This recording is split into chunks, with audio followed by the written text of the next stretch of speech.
I don't want to be restricted by addictions around food, around... Yeah, you don't want to be chained. I don't want to be chained. I don't want to be chained. You're chained by that? I'm chained by my past. Me and I think about you, baby, all the time, you know. Baby, I'm sorry that I made you my life is better when you're right about my side, yeah. What up, what up? You feeling that song? Man, me and Jay King, man, we go back in the days, man. He feels my vibe. Where's You know he what I from? Oh, he's from Sydney, Oh, I didn't I realise think. that. No, I don't know. Oh no, I think he is from here. Is he? He already did the film clip with Jackie's sister. Oh, okay. Yo, yo, yo! Hey guys, welcome to another episode of D&M Drive. Episode 18, baby, 18. With Kini and Nana and Sansan. Say hello. Sansan, your turn. Hello. How you doing? How you doing, Docs? You good? You're a little Sugar. pie. Alright guys, so today is This is more like a live edition, you know what I mean? A live lockdown edition. We're all wearing our masks. Sydney's on lockdown. Yeah, it's pretty quiet at the shops. Just came back from the shops. It's Monday, the 12th of July, 2021. 4:20 p.m. 4:20. We're just about to drop this in the next hour and a half. And we are on our way to nowhere.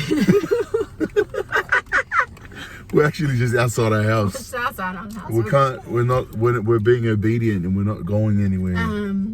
We could have just said we're going to the shops. Yeah, but only one person can go to the shops. So anyway, Sydney's on bad lockdown and they just, yeah. Anyways. I want to get the vaccine. Anyways, we're not even going to go into that. I want to get a vaccine. By the way, don't mind my hair. I braided it yesterday.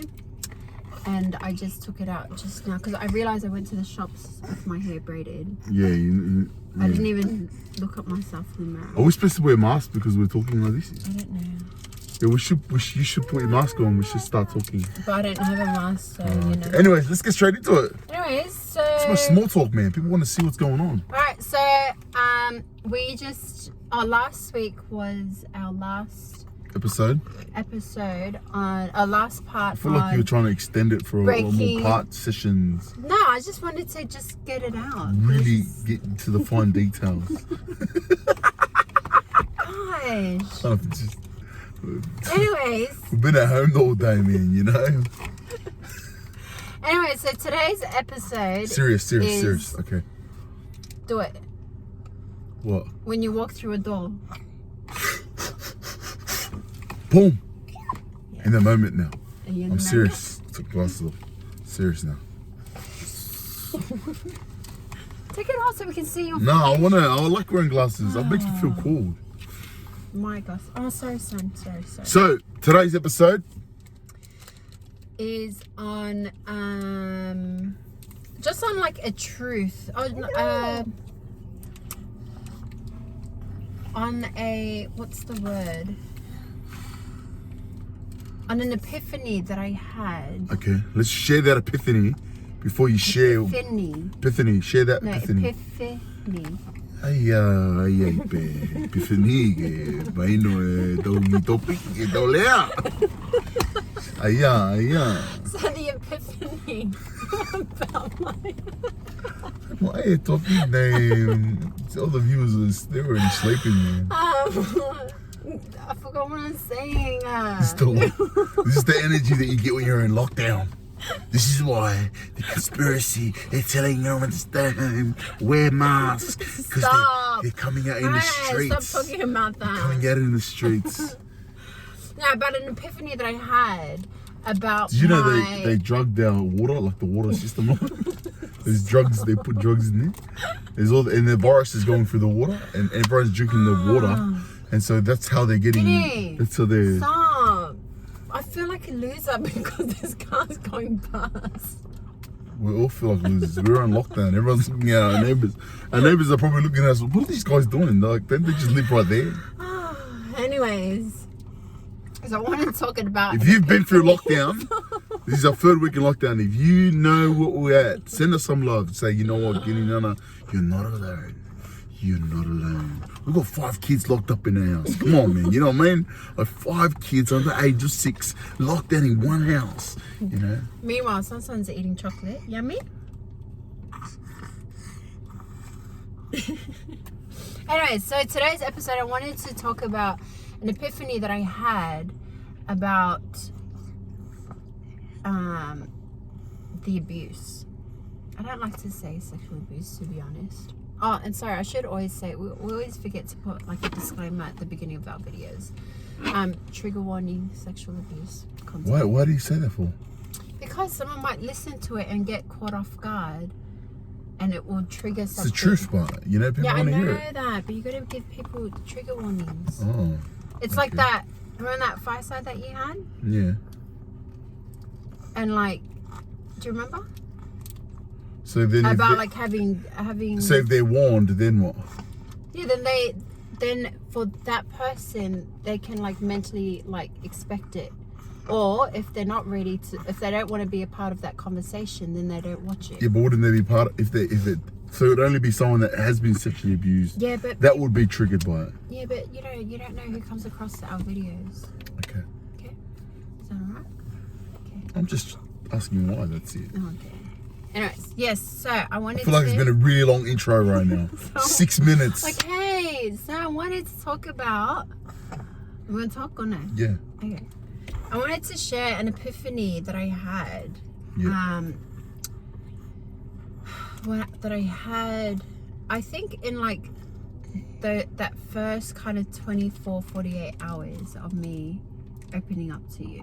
Mm-hmm. Something that was said to me. And it was this. That it's no longer about you, Nana. That just seems really sarcastic. That's no longer about you. What kind of comes to your mind?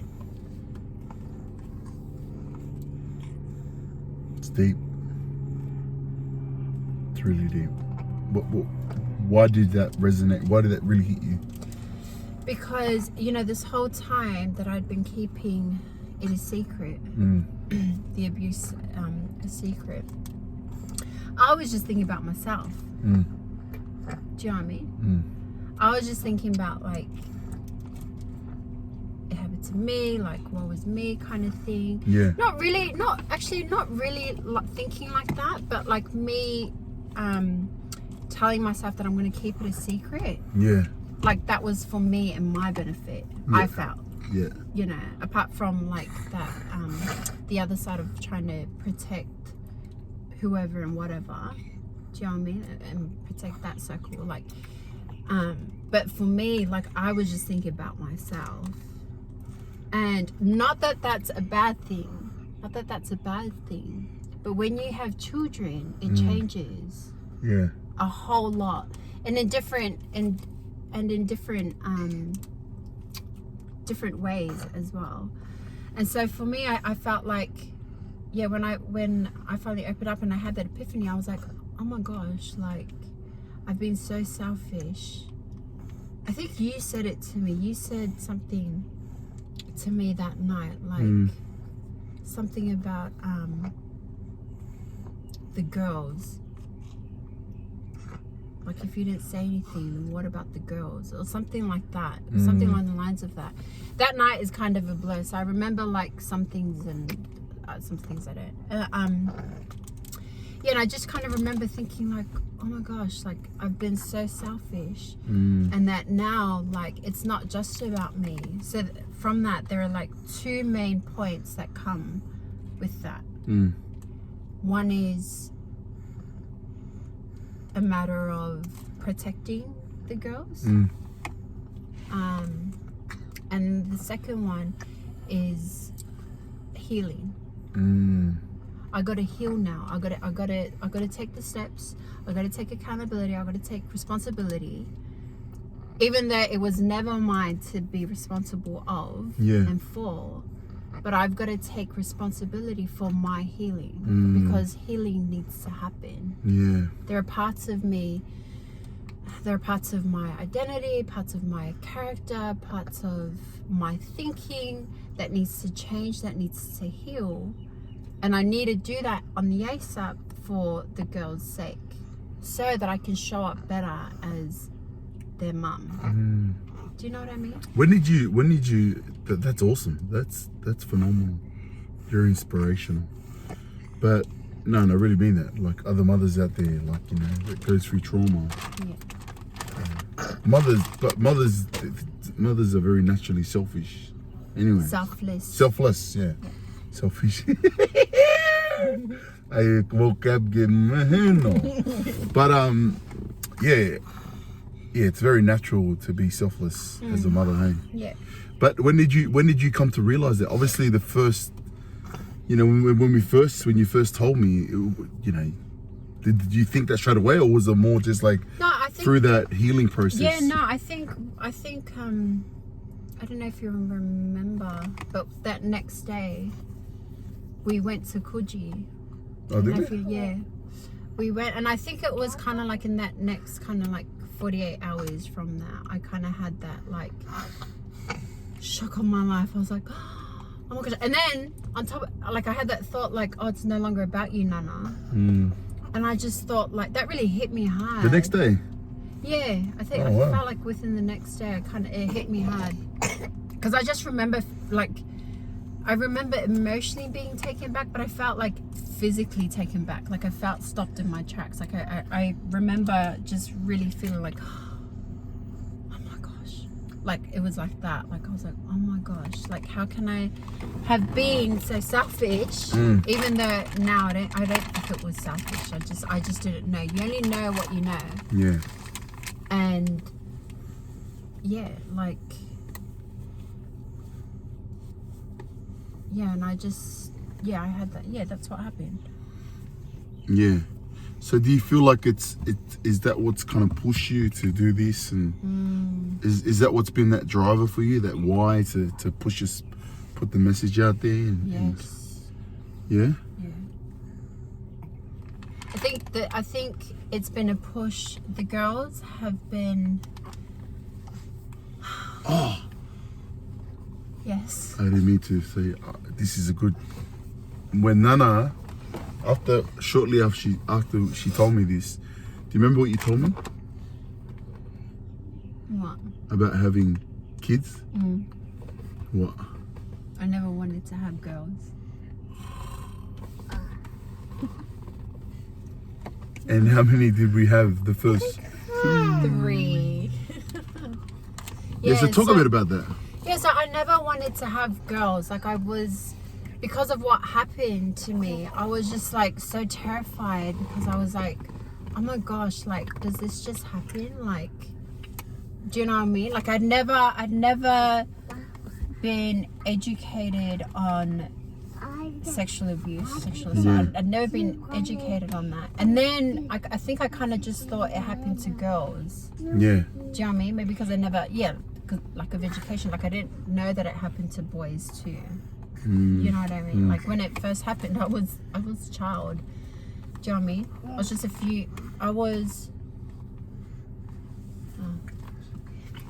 a year older than Still Baby. Wow. She's 6. 7. It happened to me. First time it happened was when I was 7. So I can't remember what I was saying now. You're saying you realised that when the first time it happened to you, when you were 1 year older than Still Baby. Yeah, so I think. So you thought that. I thought it just kind of happened. Yeah, like girls experience that. Yeah, like I just thought it just kind of happened. And that's why you never wanted to have girls. I never wanted to have girls. Like I honestly never wanted to have girls. Wow. And I just like know. Like I know that. I'm trying to get too emotional, but I know that Heavenly Father blessed us with girls because He knew that I needed them to help start my healing journey from that. I think he knew like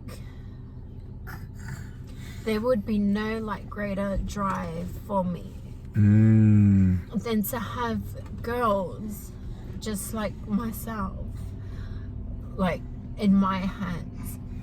And so I feel like Heavenly Father, I know Heavenly Father knew that I needed that in order for me to like start my healing journey. Because I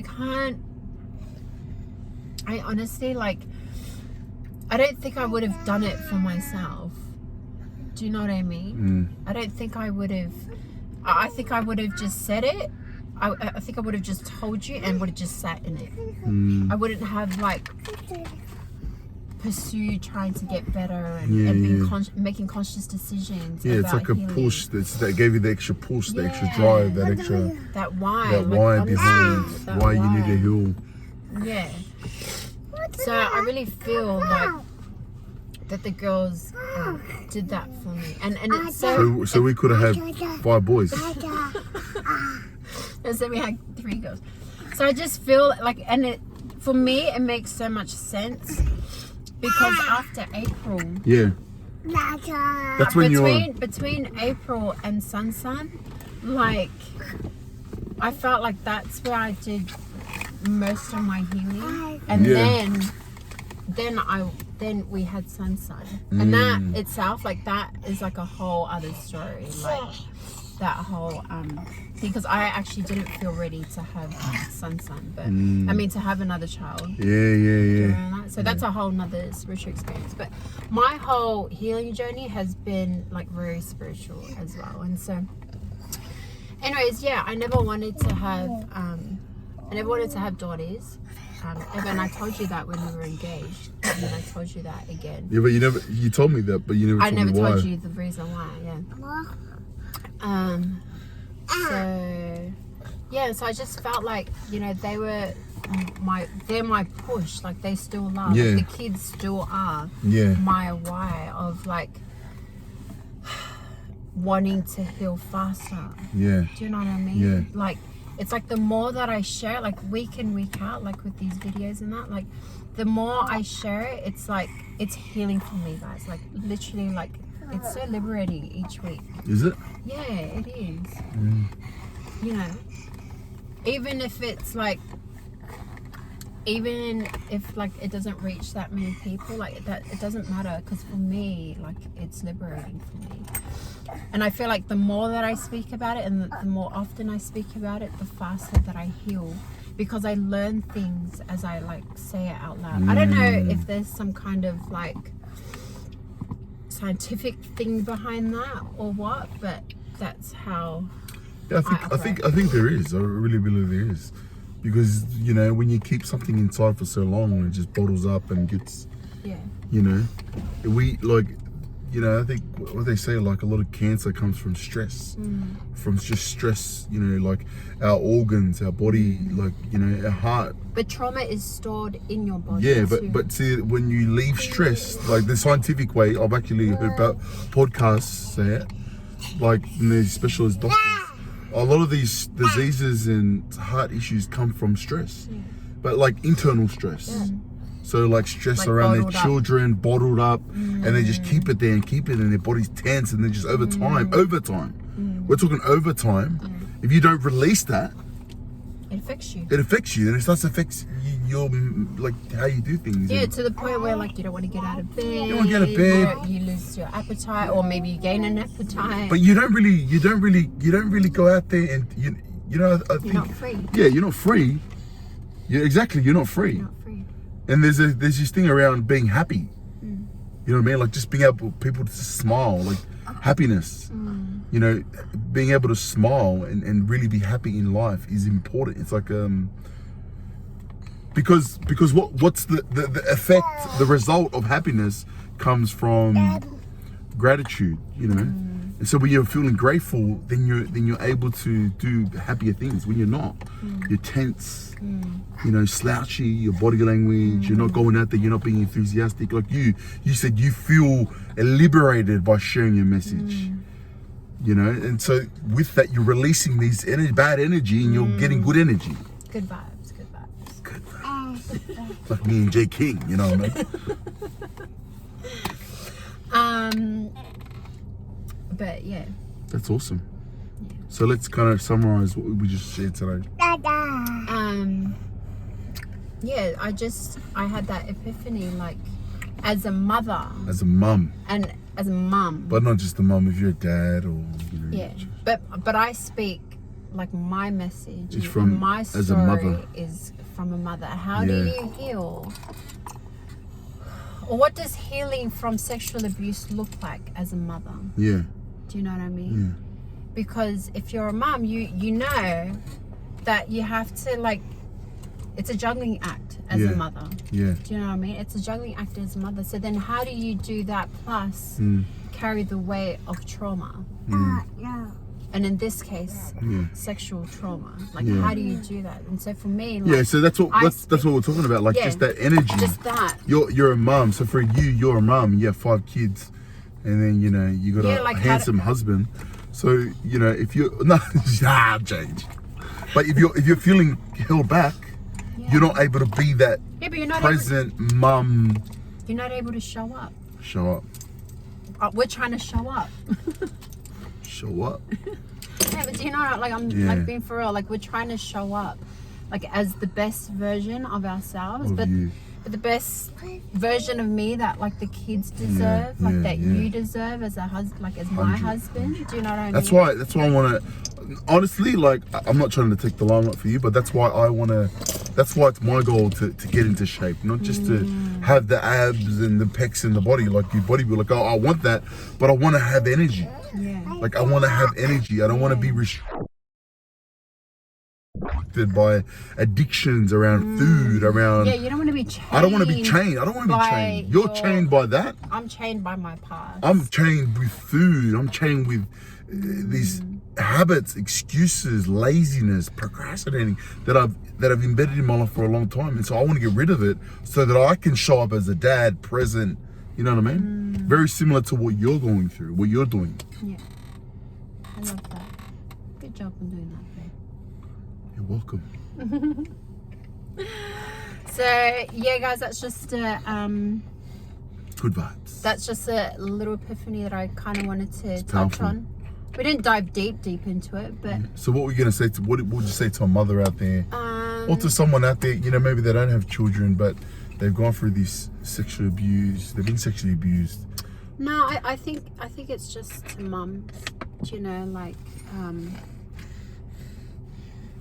the harsh reality of being a sexual abuse survivor is that it's not your fault, but your healing is your responsibility now. And when you have little people who are dependent on you, like, it's tenfold. Like, you got to do it. And you've come across people that have older kids, eh? Yes, I've come across people that have older kids and they still haven't released it, eh? I think there's one person that I can remember, like one mum that I remembered, and I think I was probably like the 3rd person that she's told. And she's got adult kids. She's got adult kids. So I'm not even sure if she's actually told her children or whatever, or like, do you know what I mean? Yeah.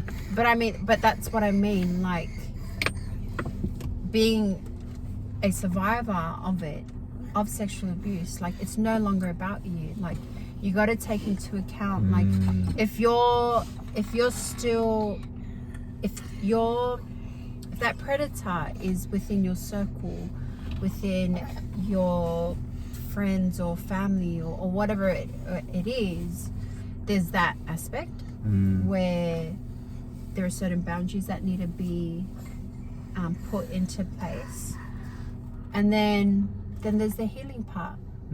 You cannot, well, in my experience, like, you can't show up 100%. Yeah. Like as a conscious mother, if you're carrying that baggage. So what you're saying? Address it. Break your silence, people, and break your silence, mama. Trust me. We believe in you, mum. Believe in you, mama. Don't we, son? So yes, guys, if this video has resonated with you. Hopefully it doesn't resonate. We don't want it to resonate with anyone, but share with us below anything that stood out to you. Or if you know of someone Yeah. that does, like, feel free to copy the link and just DM it. If they've told you about something that's happened to them, copy the link and just DM it to them and say, you know, what do you reckon? Like, hey, thinking of your sis or thinking of your bro. Yeah. You know, and just get the message out there. Yeah. You know, maybe you don't want to share it on your social media platforms, but if you know of someone, share it to them. Why? J King said, let's Me go. and I think about you, baby, all the time, you know. Bye guys. Bye, Gigi. Baby, I'm sorry that I'm